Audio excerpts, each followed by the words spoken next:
अस्सलाम वालेकुम दोस्तों, welcome to my channel teaching at home. तो दोस्तों, आज की इस वीडियो में हम बेसिक अकाउंटिंग टर्म्स समझने वाले हैं। तो अकाउंटेंसी में अकाउंट स्टार्ट करने से पहले अकाउंटेंसी के कुछ वर्ड्स होते हैं जिनका मीनिंग हमें पता होना बहुत ज़रूरी है। अगर आप अकाउंटेंसी को अच्छे से करना चाहते हो तो आपको इन सारे वर्ड्स की मीनिंग अच्छे से पता होना चाहिए, तब आपको जाके समझ में आएगा कि कौन सी ट्रांजेक्शन कहाँ रिकॉर्ड होती है। तो आगे अकाउंटेंसी का चैप्टर स्टार्ट करने से पहले मैं आप लोगों को कुछ टर्म्स समझाना चाहती हूँ। ये सारी टर्म्स मैंने यहाँ पे लिखा हुआ है और इसकी सारी मीनिंग मैंने उर्दू में यहाँ पे लिखा हुआ है। तो जितने भी आपके दोस्त रिश्तेदार हैं जो कि हिंदी मीडियम से हों या उर्दू मीडियम से हों, जो कॉमर्स में गए हुए हैं या फिर इंग्लिश मीडियम के ही क्यों ना हो, उनको ये वीडियो ज़रूर से ज़रूर एक बार शेयर करना, उनकी नॉलेज में ज़रूर से ज़रूर इजाफा होगा। तो आइए स्टार्ट करते हैं। और हाँ, अगर इस वीडियो की आपको पीडीएफ फाइल चाहिए इसकी, तो मेरा जो टेलीग्राम पे चैनल है जेएमएस ट्यूटोरियल, उसको जाके वहाँ पे सब्सक्राइब कर लो, चैनल के साथ जुड़ जाओ, तो आपको ये सारी वहाँ पे पीडीएफ अवेलेबल होगी। तो दोस्तों, स्टार्ट करते हैं।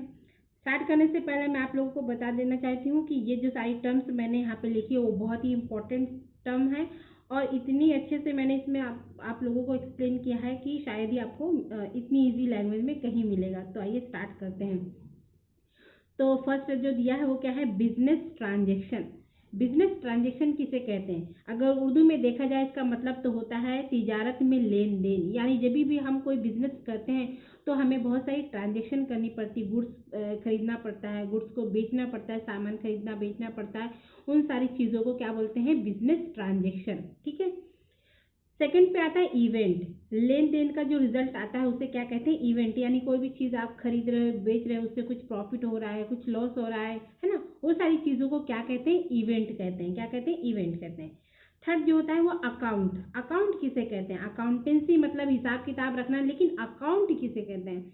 एक ऐसी जगह जहाँ लेन देन को रिकॉर्ड किया जाता है, रिकॉर्ड होती है, उसको क्या कहते हैं, अकाउंटेंसी। अकाउंटेंसी में अकाउंट कहते हैं, सॉरी, जहाँ पे लेन देन रिकॉर्ड होता है। जो अकाउंट हम बनाते हैं वो कभी भी क्या होता है, अकाउंट इस तरह से बनता है, एक साइड होता है डेबिट साइड और यहाँ पे होता है क्रेडिट साइड। डेबिट को डीआर से डिनोट करते हैं और क्रेडिट साइड को सीआर से डिनोट करते हैं। तो जो भी ट्रांजेक्शन हम करते हैं, यानी कोई भी गुड्स परचेज करते हैं, तो वो डेबिट साइड में आता है और सेल जो होता है वो क्रेडिट साइड में आता है। जो भी हम खर्चे करते हैं वो हमारे डेबिट साइड में होता है और जो भी हमें इनकम रिसीव होती है वो यहाँ आता है। परचेज यहाँ पे आएगा और सेल्स यहाँ पे आएगा। तो ये क्या होता है, इसे कहते हैं अकाउंट। तो अकाउंट की दो साइड होती है, यानी टू साइड्स होती हैं। ये होती है लेफ्ट हैंड साइड और ये होती है राइट हैंड साइड। ओके। तो ये लेफ्ट हैंड साइड जो होता है वो डेबिट होता है और राइट हैंड साइड जो होता है वो हमारा क्रेडिट होता है। तो अकाउंट इस तरह से बनता है। अब यहाँ पे देखिए, जो फोर्थ है वो होता है कैपिटल। कैपिटल किसे कहते हैं? जितना भी पैसा मालिक ने बिजनेस शुरू करने में लगाया हो उसे कैपिटल कहते हैं। हम बचपन से पढ़ते हैं कि कैपिटल मतलब क्या होता है, राजधानी, लेकिन अकाउंटेंसी में कैपिटल का मतलब होता है कि वो पैसा, वो सरमाया जो मालिक ने बिजनेस में इन्वेस्ट किया है, लगाया है, उसे क्या कहते हैं, कैपिटल कहते हैं। जो हमारा फिफ्थ है वो क्या होता है, ड्राइंग। ड्राइंग क्या होता है? अगर मालिक ने अपनी जाति इस्तेमाल के लिए पैसा निकाला है तो उसे क्या कहते हैं, ड्राइंग। ड्राइंग मतलब ये नहीं जो हम बचपन से ड्राइंग करते आए, कलर करते आए, वो ड्राइंग नहीं होती है। अकाउंटेंसी में ड्राइंग का मतलब वो होता है कि जो पैसा हमने, मालिक ने, ठीक है, प्रोप्राइटर ने, है ना, जो पैसा लगाया है वो उसमें से अगर अपने पर्सनल यूज के लिए कुछ पैसे निकालता है तो उसे ड्राइंग कहते हैं। ठीक है। सिक्स होता है लायबिलिटी। लायबिलिटी क्या होता है? अकाउंटेंसी में लायबिलिटी मतलब क्या होता है, ये एक तरह की जिम्मेदारी होती है, मतलब उधारी होती है जिसे वापस करना होता है। जैसे हमने बिजनेस स्टार्ट किया है तो कभी कोई चीज़ की ज़रूरत पड़ जाती है, जो हमारे पास ठीक है, पैसे अवेलेबल नहीं होते, तो हम उसे क्रेडिट में, मतलब उधार में खरीदते हैं, तो वो हमें उसे पे बैक करना होता है, वो हमारी जिम्मेदारी होती है, तो उसे हम लायबिलिटी कहते हैं। ठीक है। सेवन जो होता है वो हमारा क्या है, एसेट। एसेट किसे कहते हैं?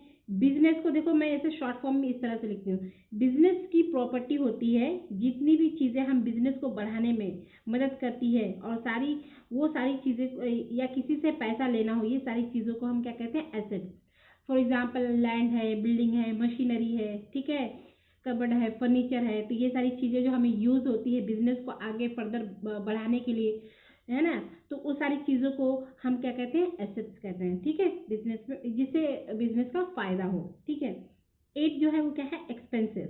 जितना भी खर्चा आता है सामान को बनाने और बेचने में, उसे क्या कहते हैं, एक्सपेंसेस कहते हैं। क्या कहते हैं, एक्सपेंसेस। यानी कोई भी प्रोडक्ट हमने बनाया है, फिर उसको खरीदा है, रॉ मटेरियल, फिर बनाया है, पैकेजिंग की है, फिर मार्केट में सेल किया है, तो यानी उसकी सारी कॉस्ट को क्या कहेंगे, एक्सपेंसेस कहेंगे। यानी प्रोडक्ट बनने से सेल होने तक की सारी कॉस्ट को क्या कहते हैं, एक्सपेंस कहते हैं, ठीक है, एक्सपेंसेस।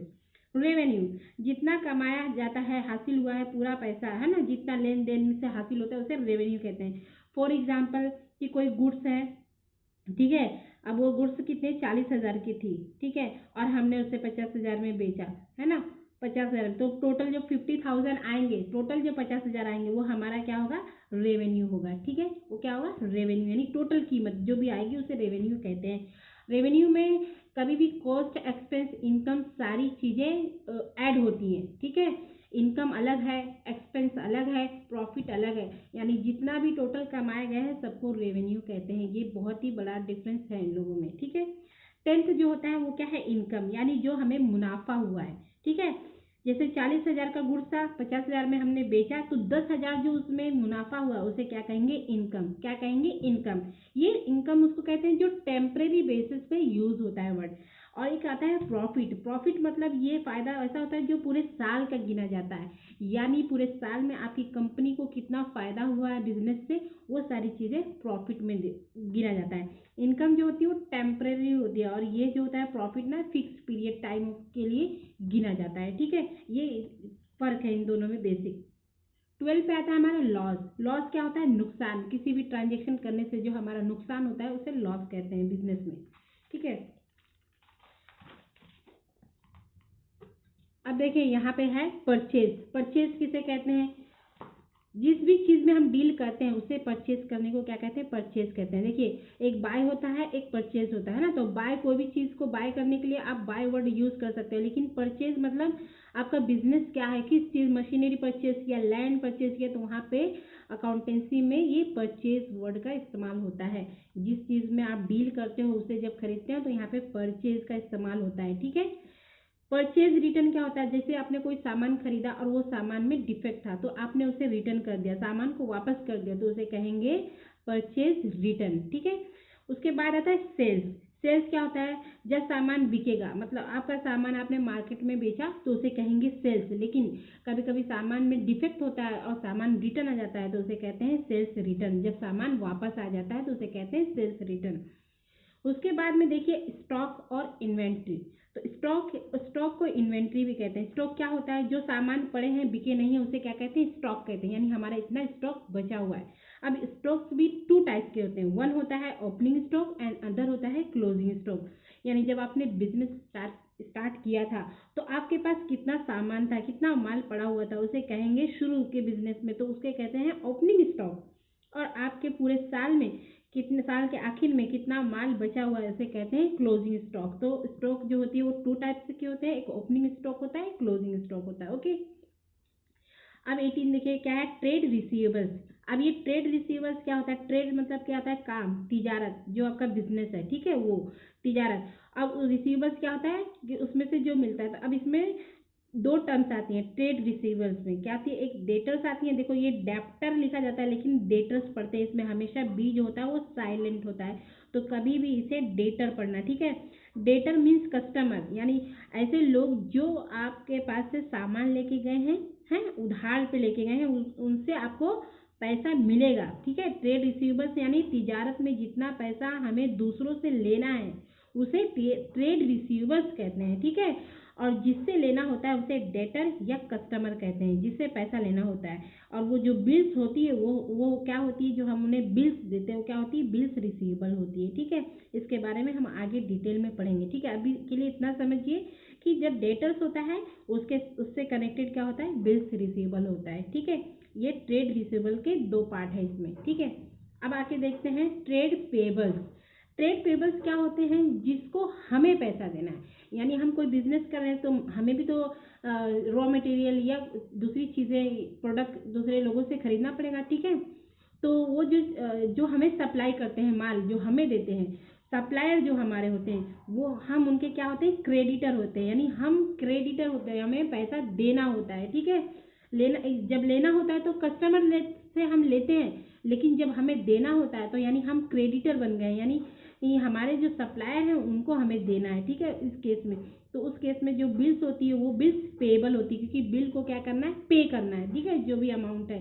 तो इसमें दो टर्म्स आती है ट्रेड पेएबल में, क्रेडिटर या उसको सप्लायर भी कहते हैं, और बिल्स पेएबल। आई होप कि इतना समझ में आ गया होगा। अब देखिए एक और टर्म है कॉस्ट। कॉस्ट क्या होता है, कीमत, यानी टोटल कॉस्ट, यानी इसमें फिक्स्ड कॉस्ट आती है, वेरिएबल कॉस्ट आती है। जब हम आगे आगे चैप्टर करेंगे तो मैं आपको डिटेल में समझाऊंगी। यानी टोटल कॉस्ट यानी सामान खरीदना, उसको बनाना, उसको मार्केट में बेचना, और उसके ले जाने लाने में जो भी भाड़ा लगा हुआ है, जो भी पैकेजिंग हुई, हर एक चीज़ को टोटल कॉस्ट में गिनते हैं, ठीक है।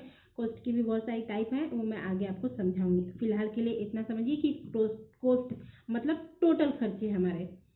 उसके बाद देखिए डिस्काउंट आता है। डिस्काउंट किसको बोलते हैं, छूट को बोलते हैं, यानी डिडक्शन, यानी जो हमें कभी भी हम सामान खरीदने जाते हैं तो हमें डिस्काउंट मिलता है, उसको बोलते हैं डिस्काउंट, ठीक है। अब डिस्काउंट में टू टाइप्स होती हैं, ठीक है, अकाउंटेंसी में आप पढ़ने वाले, एक होती है ट्रेड डिस्काउंट और एक होती है कैश डिस्काउंट। हाँ, इन दोनों में बहुत बड़ा फर्क है, ठीक है। ट्रेड डिस्काउंट हर किसी को मिलता है, लेकिन कैश डिस्काउंट हर किसी को नहीं मिलता है। सामान आप दो तरीके से खरीद सकते हो, एक या तो आपने कैश पेमेंट किया है या फिर आपने उधारी लिया, क्रेडिट पे सामान लिया है, ठीक है। जो ट्रेड डिस्काउंट होता है वो हर किसी को मिलता है, लेकिन कैश डिस्काउंट हर किसी को नहीं मिलता है। सपोज कि अगर आपने 10,000 कोई गुड्स है कि 10,000 का है, उस पर 10% डिस्काउंट मिल रहा है, तो वो क्या होता है, ट्रेड डिस्काउंट होता है। बट अगर आपको जो आपको ऐसा ऑफर मिले कि हाँ अगर आप इसको पे किया तो मैं इस पर और 10% डिस्काउंट दूंगा, यानी कैश में पे किया, तो उसे बोलते हैं कैश डिस्काउंट बोलते हैं, ठीक है। उधार वाली ट्रांजेक्शन में हमें कैश डिस्काउंट कभी नहीं मिलेगा, ये चीज़ें नोट कर लेना, ठीक है। जो कैश में जो चीज़ें हम परचेज करते हैं उस पर ही हमें कैश डिस्काउंट मिलता है, और ट्रेड डिस्काउंट हमें हमेशा मिलता है ना, उधार में जो हम क्रेडिट पर जो सामान लेते हैं उसमें भी हमें ट्रेड डिस्काउंट मिलता है, लेकिन कैश डिस्काउंट हर किसी पर नहीं मिलता है, ठीक है। ये टू टाइप्स के डिस्काउंट होते हैं। अब यहाँ पे देखिए एक होता है एंट्री, ठीक है। एंट्री किसे कहते हैं, बुक्स में रिकॉर्ड करने को कहते हैं, यानी जो भी हम ट्रांजेक्शन बिजनेस में होती है, छोटी सी छोटी ट्रांजेक्शन जो होती है उसे हम रिकॉर्ड करते हैं बुक्स में, तो उसे क्या कहते हैं, एंट्री कहते हैं, कि एंट्री करना है, ठीक है, एंट्री कहते हैं अकाउंटिंग टर्म्स में।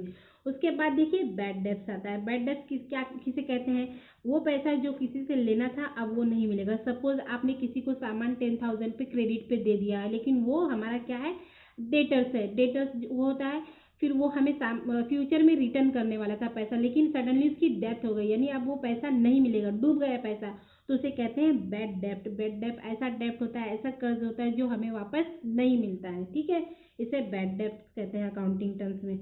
अब ये एक और टर्म्स है, वो होता है इंसॉल्वेंट। और इंसॉल्वेंट किसे कहते हैं, किसी भी इंसान या कंपनी के लिए ये वर्ड इस्तेमाल होता है, ठीक है। इंसॉल्वेंट जो वर्ड होता है ये आर्टिफिशियल लोगों के लिए और नेचुरल लोगों के लिए इस्तेमाल होता है। आर्टिफिशियल कौन लोग होते हैं, किसी कंपनी, ऑर्गेनाइजेशन, इंस्टीट्यूशन जिसके नाम पर कोई अकाउंट खोला गया है या कोई बिजनेस किया जा रहा है, उसे आर्टिफिशियल कहते हैं। नेचुरल मतलब कोई इंसान, जैसे हम और आप कोई बिजनेस करते हैं उसे नेचुरल कहते हैं, ठीक है। तो इंसॉल्वेंट जो होता है ये ऐसा वर्ड है, इस ऐसे इंस्टीट्यूशन के लिए इस्तेमाल होता है, ऐसे लोगों के लिए इस्तेमाल होता है, वो शख्स जो अपना कर्ज अदा नहीं कर सकता, उसकी पोजीशन ऐसी नहीं कि वो अपना कर्ज अदा कर सके, तो हम कहते हैं इंसॉल्वेंट हो गया है, ठीक है। यहाँ पे मैंने मीनिंग भी दे दिया है इसका। सॉल्वेंट किसे कहते हैं, सॉल्वेंट ऐसा शख्स होता है, ऐसा इंस्टीट्यूशन होता है, आर्टिफिशियल या नेचुरल पर्सन होता है जो अपना कर्ज अदा कर सके, उतार सके, उसके अंदर इतनी कैपेसिटी हो, तो उसे कहते हैं सॉल्वेंट, ठीक है। अब 26 देखिए मर्केंडाइज, कुछ लोग इसको मर्चेंडाइज भी पढ़ते हैं और कुछ लोग इसको मर्केंडाइज भी पढ़ते हैं, लेकिन प्रॉपर जो वर्ड है वो मर्केंडाइज है, ठीक है। मर्केंडाइज किसे कहते हैं, जो भी सामान हमने खरीदा है वो वापस बेचने के लिए रीसेल करते हैं, तो उसे क्या यूज होता है, मर्केंडाइज वो वर्ड यूज होता है, यानी गुड्स फॉर रीसेल, वापस सेल करना, गुड्स फॉर रीसेल, ठीक है, जो गुड्स को वापस सेल किया जाता है।